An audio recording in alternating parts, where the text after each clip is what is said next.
Hello, Marco. Hi, Mel. All right, how are you?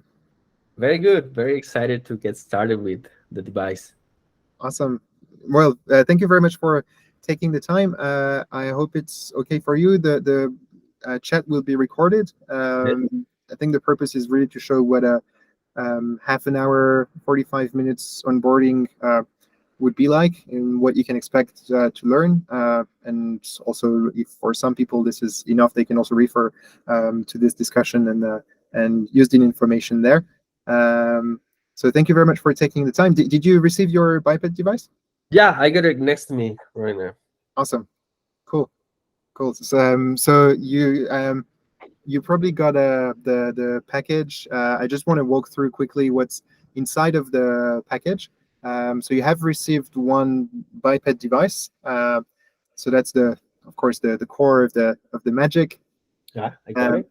so if you want to take it out, yes, perfect, perfect. So you can always check that it has arrived in a good condition. That the cameras are also Right. yeah, all flats, perfect. Yeah, so the glass is not broken in case it has been damaged. Normally, the packaging is supposed to be very robust. So yeah, so you've had this. You have probably two batteries.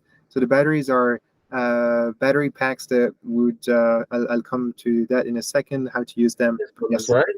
yeah, perfect. So you have two of those with I a see small. they have like the Yep, battery yeah, here, they have a small battery sign like on it. tactile. In here, there's also a few tactiles on the device as well, like on the CPU unit, Yep. and the other one here. Yeah, and there's a small eye on the like a small tactile eye on the cameras. So Okay. that's great. And then you probably have also, we won't dive into this, but like the your pair of Shocks headphones with a related charger, and Yeah. then we have your the charger of your own batteries that you have received. I Uh, think this one, right? yeah, yeah, that's perfect. That's perfect. Um, okay, so to explain a bit how the process works, once you have your biped device, we have basically a resource center where you can get started. Okay. Uh, so the resource center is on our website. It explains everything step by step in terms of how to get started. At the very end of this process, if you still have questions, you can always ask for an onboarding call, which we're doing right now. Our Okay. resource center basically has a couple of key information. The first one is usually to download the Biped app. So were you able to go through these first steps and download Biped app?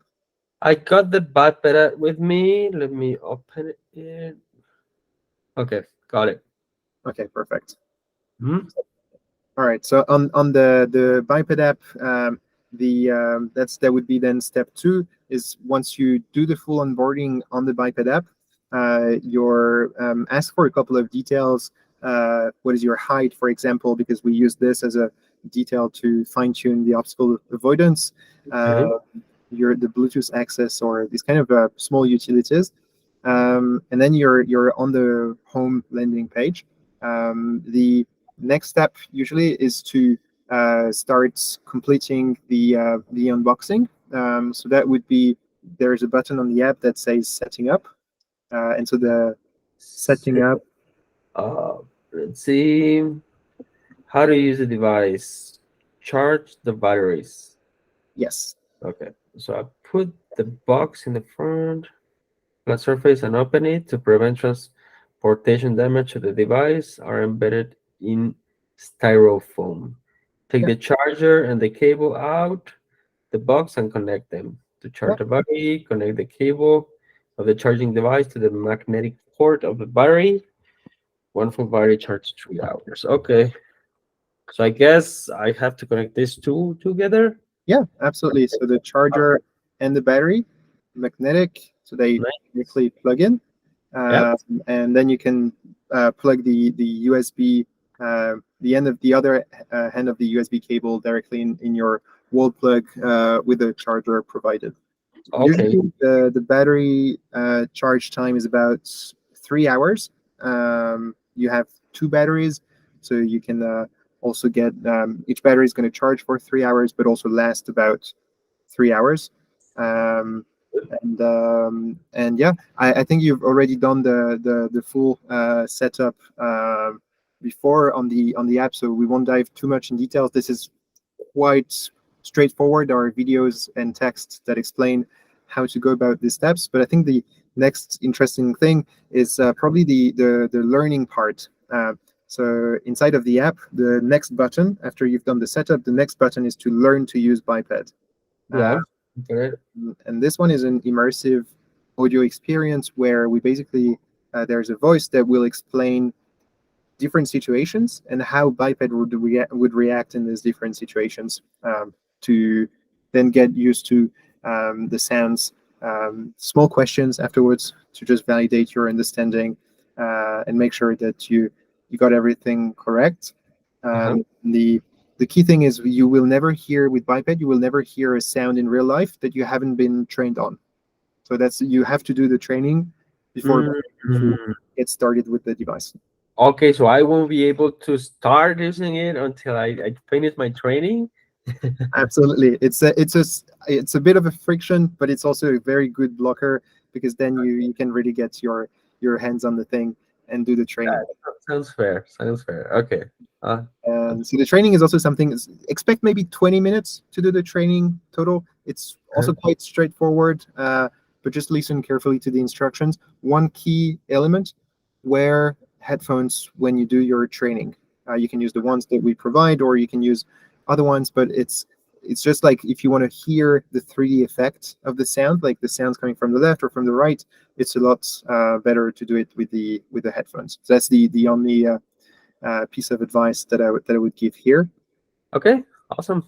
And I guess I can do it with the same aftershocks that are provided, right? Yeah, absolutely. So once you've done the training, you get through, take 20 minutes, you go through the training.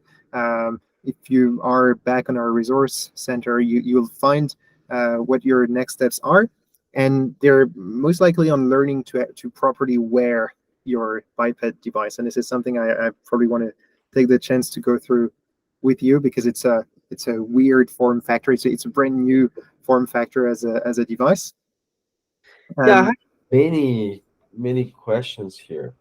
Yeah. Well, but I guess it's word like this, like on top. Yep, it is.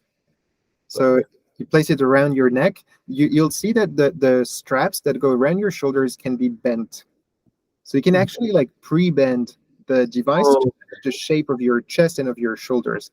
You can do it by like pushing the device on your chest, for example, and then pressing. This, right? Yeah, that's perfect. Okay.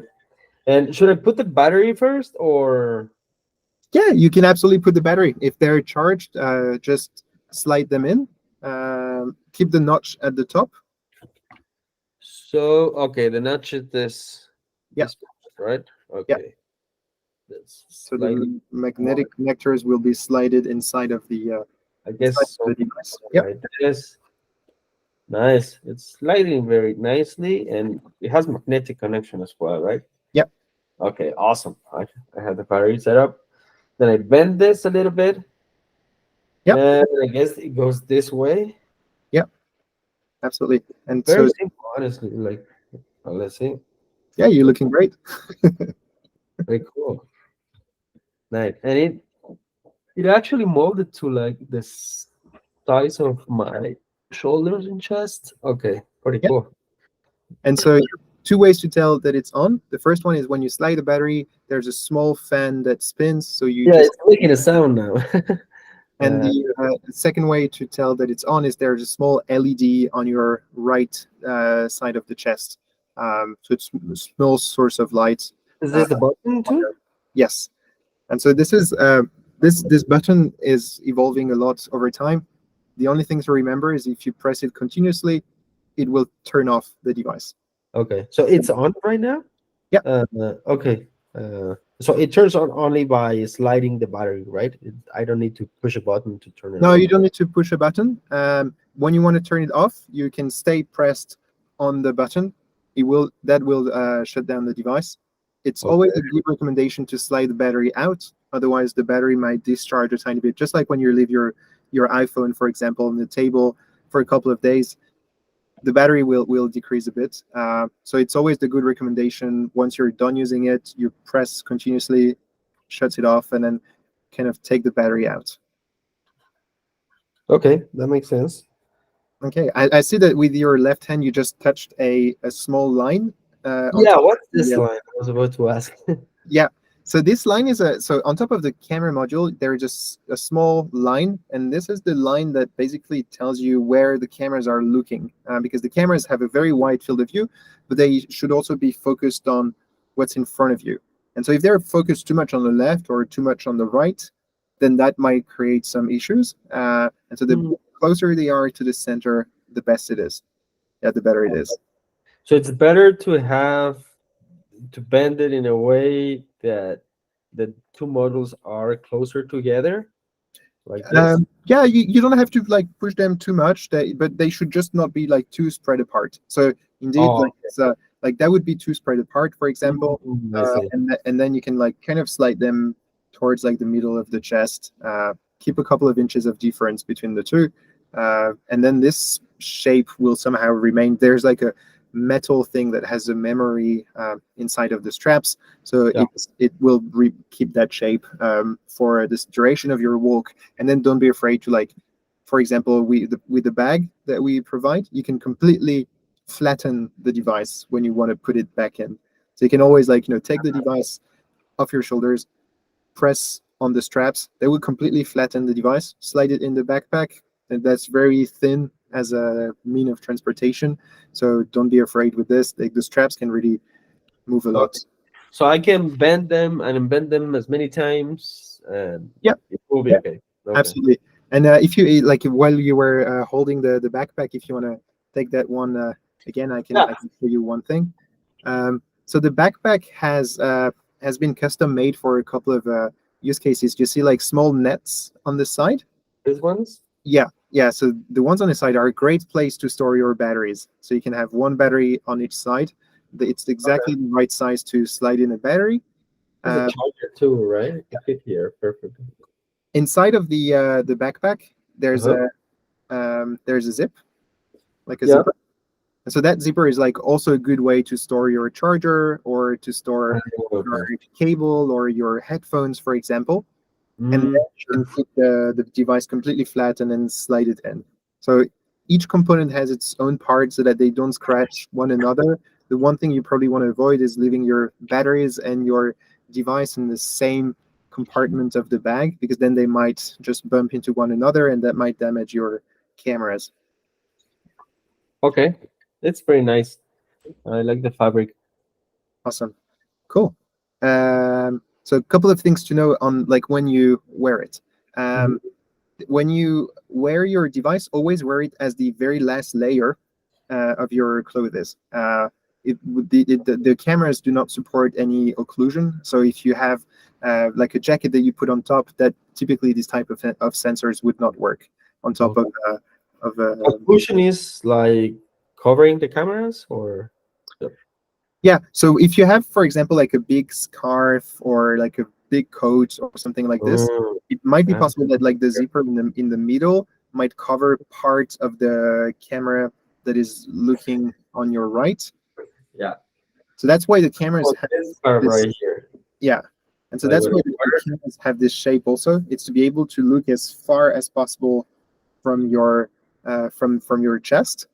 But but what might happen is that the cameras, so since the cameras are on your left, so the camera that is on the right side of the camera module might be looking a bit into your scarf. Don't worry. For example, I can change the scarf to my other side and avoid. You can actually, it's very simple. You can leave it in the middle. The only thing the cameras are going to tell you is that there is a partial occlusion happening. So they can't see everything that is happening on the other side, and you might not have the full 170 degrees field of view, but you might only have 155 or something like this. So it's just something to keep in mind. But for the vast majority of people, the cameras are like shifted enough that they're not really close to your body. They're like a couple of inches further on your chest, just to prevent too much occlusion from happening. Okay. Yeah, I can see that. So this is slightly ahead, like if probably I go this way. Yeah. I can see how the camera module is slightly bigger and ahead Yeah, compared to the other one. So yeah, I guess that's the purpose of it, right? Like yeah, absolutely. to have full vision. Yeah. So much, and it's nice. All right. So if What you about the angle? Like, should I also bend it in different positions, or the way it sits naturally works fine? the way it sits naturally would work for the vast majority of cases. Okay. So don't worry about this one. Uh-huh. If you have a backpack, you can also wear your biped device on top of it. So like you could have the straps of the backpack, for example, or you can even have a hoodie. Like you could like put the hoodie on, put the biped device, and then put the hoodie back in place. That would like softly hide the battery behind your neck. That fits very well. Okay. So And would it be comfortable if I'm wearing a backpack, or do I need to bend it in a different way to fit the backpack? I guess it depends on the backpack I'm wearing, but it depends on the backpack. So if you wear your backpack very high behind your neck, then in that case you might want to like not bend the device too much, because then the batteries would be kind of flat on top of your backpack. That's one of the good flexible parts, is that your device would kind of be flat behind your neck. But then if you don't wear any backpack, you probably just want to curve it even more so that it really sits flat behind your back. So that really depends on the backpack you have and how high you like to wear it. The general message being it does not create any problem if you want to wear it on top of your backpack. And as a matter of fact, the bag that we shipped also can be inserted inside of the backpack itself. okay, sounds good. Pretty nice. Um, yeah. So can I start using it? Yeah. So just a couple of additional. I'm doing the like the boring disclaimers at first. No, but just I think because they're meaningful in terms of what you can expect. The three core features, just so that you also like get them very very straight. The three core features that the device is going to help for is one, obstacle avoidance as a complement to cane or dog. No replacement at all. It will pick up head level obstacles. It will pick up most of the ground level obstacles like holes and staircases and these kind of things. With the training levels that you can that you'll have to do before the device starts, you'll get a full experience of how that translates in real life. Second one is basically with the button on the right, same you'll see in the training experience. You'll be able to get scene description. If you have a Biped Pro unit, if you have a Biped 1 unit, this feature is not available. But the use of this button will basically provide a full scene description. Use it from time to time whenever you feel like you need to have a bigger understanding of what's around you. The usual answers time is like 8 to 10 seconds, so it's not a feature that is really meant to run live. But it works very well. And then the final thing is a GPS. The reason why we have our own GPS is because in our roadmap, we really want to develop something that smartly kind of can detect things that are relevant in the scene based on what the GPS tells you to do. So imagine, for example, if the GPS tells you that you have arrived at your destination, and we know your destination is 35 Main Street, for example, then the cameras can start looking automatically for number 35. That's the sole purpose of having our own GPS. It's a work in progress for the biggest part, and it will continue to be, which leads me to the next point, is doing the updates. So you probably always want to have the latest version running. The app will very often update in the background, so that's what Apple's doing. But also if you go in the app, in profile, afterwards you can just go to software update. Your device will connect to your home Wi-Fi, and it will download the latest update. Give it 5 minutes usually, just downloads the latest stuff, and then you get a small pop-up that tells you what's new in the latest release. Another way to know what is new is just to stay on our newsletter. So we publish monthly newsletters, or in the resource center that you saw, there's also every update that has been published every month. If you want to check the latest one, or if you want to roll back to like a previous version and see what was released at what moment and get some further explanation. In terms of mobility training, we do advise getting a proper mobility training class with that device. In the resource center, there's also a full mobility training curriculum. We drafted it with orientation and mobility specialists. So it's meant to be used if you have local professionals and usually orientation and mobility training classes that you're taking. Please just reference to that resource center. Question: do they need to be trained first on the device in order to teach me how to do it? Or... It's fairly intuitive for them to pick it up also. We would always recommend that they have a first look at the full experience. But that allows me to bounce back to one of the cool features that we developed. Inside of our app that is fully accessible on iOS and Android, there's a button where you can enable the we name it the companion mode. It's a mode for occupational therapists, for mobility trainers. Basically, in real time, they will be able to see if they're within Bluetooth range of your device. They will be able to see what obstacles are being picked up by your device. What are the GPS instructions that are being played, and what is the scene description that you have just received. So it's like a monitoring of everything that you would be hearing, but from their smartphone interface. So they can be just a couple of meters, couple of feet away, monitor everything that you're having, and then they can still comment because the headphones we are using are around the ears, so they're not blocking any sound, so you can still have a conversation and listen to the external instructions from a mobility trainer. So let me stop you there. So, I mean, I'm getting the feedback through the bone conduction earphones, but the O&M is not hearing the feedback, but seeing like what the cameras are seeing in real time, and somehow be aware of what I'm feeling in the moment. Okay, or what I'm hearing in the moment. Okay. Yeah, absolutely. They see it on a map. It's a visual feedback. They see it on a map. They see the GPS instructions that are being provided.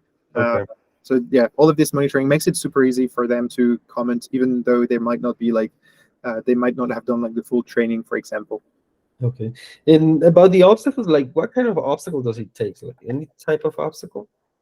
Yeah. So the obstacles detected would typically be obstacles that are over 1 inch in terms of size. Okay. So that's fairly small obstacles that would pick up like head level obstacles. So that head level obstacles, you'll listen to it in the audio instructions on the training level, but head level obstacles would be picked up with a high pitch tone. So that's like a beep beep beep beep beep, a kind of very high pitch. Low pitch tone would be ground level obstacles. You'll hear like a left to right balance depending on whether the obstacle is coming from the left or from the right. You'll get another sound that is a bit different if it's a hole in the ground. Only disclaimer, with holes and drop-offs in the ground, they're only being picked up if they're bigger than 2 steps in terms of drop. So we would not warn you about like a single step or like the end of the curb right now, for the simple reason that very often the cane would pick that up. We focus on things that have a risk of collision in the and have a risk of like making you fall. So that's the main thing we focus on right now. So, for example, if I'm in a place that is full of people, like or crowded in a way, like would it be making sounds all the time? Yeah, good question. That's a very good question. So we do have a couple of approaches to this. The first one is the device basically predicts collisions based on movement.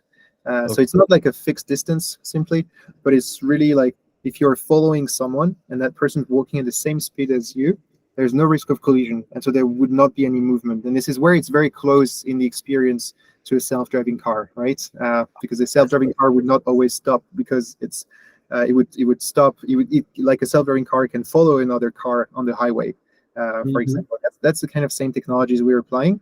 For example, if I'm following someone in a line, the person in front stop, and then I stop, it won't be picking it anymore. And then the moment they move ahead, then I'll start picking him again, or how that will work. Yeah. So if you're following someone and then you're walking at the same speed, there are no sounds. But then if you start walking a bit faster than this person, for a certain moment, it will start to pick that person and then tell you about that person with the beep sounds. And then I stop, and then stop becoming a threat. So Yeah. I'll make more noise. Okay, so that's great. I won't be getting noise all the time then. And what if I want to short, like, I want to pick a phone or something, like, is there an easy way to turn it off and stop Yeah. getting back, or? Okay. Yeah. Yeah, great comments.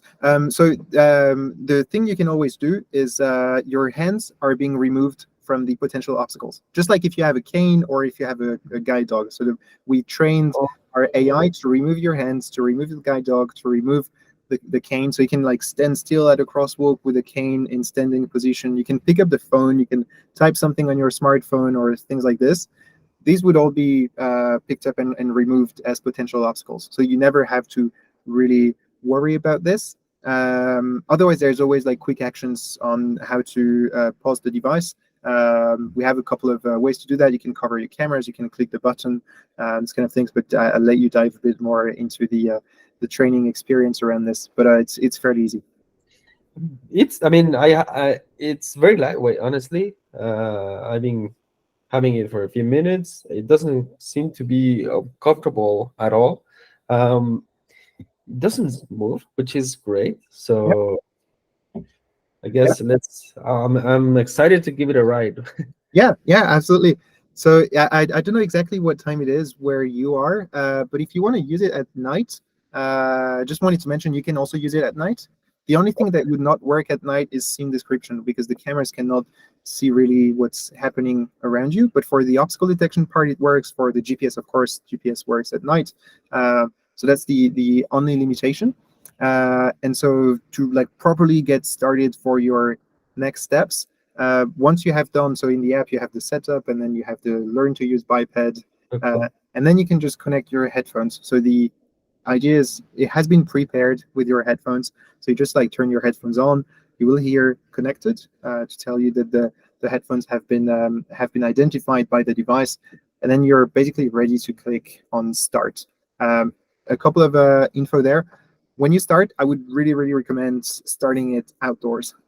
It's very tempting to start it in your living room because it's convenient. Also, it's by far not the best because you will definitely pick up obstacles around you in your living room. So I would give it like take half an hour, go outdoor in an open area where you don't have surrounding obstacles just to get started. And the initial tests should really be basically standing still in front of an obstacle, then trying to move towards that obstacle and feeling the sound ramp up as the obstacle is coming closer. Got it. Leaving that obstacle on the left and on the right so that you really hear the sound balance.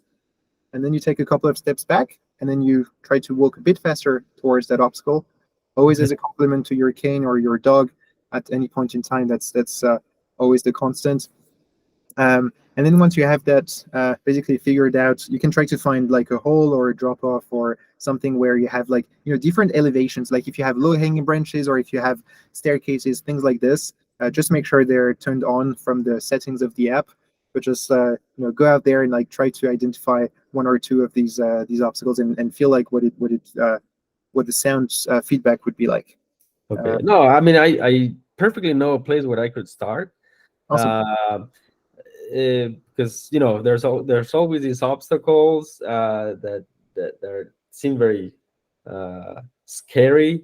Tree branches, also some I don't know if we pick like the roots of like on the ground level, like how low will it take pick obstacles on the ground level?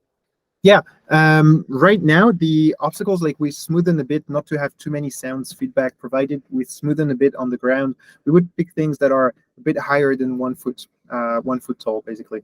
So it'd be like about 30 centimeters, 30 centimeters or a bit more. Okay, so you definitely pick tables and chairs and okay. Absolutely, yeah, absolutely. And how about the rain? Like, would it work? Because it rains frequently here in Guadalajara. Yeah, so the device can resist light to medium rain. The glass on the cameras have a special treatment to, like, they're hydrophobic, so like just to let the water flow on the glass so that it doesn't perturbate the feedback that it generates. The only thing is you should not insert water actively inside of the device because we have vents to dissipate the heat. But as long as the rain is coming from the top, it should be no problem. I would not recommend like heavy rain. However, if you want to use an umbrella, I know it's not the best with a cane and an umbrella, for example, but if you want to use an umbrella, that is also totally possible. And I guess if I use the umbrella, I have to use in the opposite side from the camera model, or is it okay? Yeah, you can. I think the only thing is if you carry with your left hand the umbrella, then it's going to occlude like a good part of what the cameras can see, and the cameras cannot see through your hands. So it's usually, I would say, yes, a good practice to just hold it on your right hand. Right, and the cane on my left. Then, okay, that's pretty cool. I was thinking like, should I be cleaning the cameras from time to time, or do I get an alert if they're dirty, or? Yeah, you get a couple of alerts on the cameras if they're starting to see something blurry, if they're not worn in the correct way, so if they're putting too high up, too low, or these kind of things. And then usually just a small cleaning kit like microfiber would help, but they will basically most likely tell you that they need a quick clean. So in general, don't worry about cleaning them unless it really says that you should do it. Okay, so I guess I should avoid like holding the camera lens, right, with my hands too, or yeah. In general, just avoid like touching the camera glass. I mean, the same way as if you want to take a nice picture with a camera, for example, you probably don't want to put your fingerprints on it. So yeah, so pretty similar to that. In the end, the device is rather robust. It's also a good piece of technology, so you want to treat it as a good camera, as a good phone. If they drop, like if you drop them, just contact us. We can always like fix things, run a check remotely to see that the whole device is still running as intended. And we have lots of spare parts also to fix all this, and good suppliers for this. So usually it's no worries. Okay, that's pretty good. I was thinking like also if I'm eating something or stuff like or washing my hands, should I be careful of not, um, Yeah, like projecting water or like things like this on the device. wearing to it, or yeah. We want Biped. Yeah, we basically want Biped to be as much like real life proof as possible. So like the idea is to enable you to do stuff, but not to prevent you from doing stuff. So like okay. do the stuff, and worst case you clean the cameras. But we do drop tests, we do shocks and vibration tests, so that Biped devices have been thrown on the ground like a lot before getting to the latest versions. So they're still like resistant. We even like throw some of them like in the stairs just to see if they still resist. I would not recommend throwing your Biped device. I would do it. Yeah. Okay, no, that's pretty cool. Great. I'm eager to get started. So thanks Awesome. for the recording. Yeah. Thanks a lot, Marco. It was a pleasure to talk to you. As always, like if you have any question, our email address is just support@biped.ai. I mean, we're anyways in touch, so you can just like reach out to us anytime. Always reference to the resource center. There's also the FAQ. There's the onboarding for your mobility trainer if you have one. There's all the monthly updates. And then the rest should be just clicking a couple of buttons on the app, and hopefully getting you started as soon as possible. I'm excited for your feedback. I hope you'll have a great time with your Biped device. I think that's the most important, and that you'll explore new places and have great fun. And yeah, thanks again for taking the time, Marco. Oh, thank you. I appreciate your time. Thank you. Have a good one. You too. Bye-bye. Bye.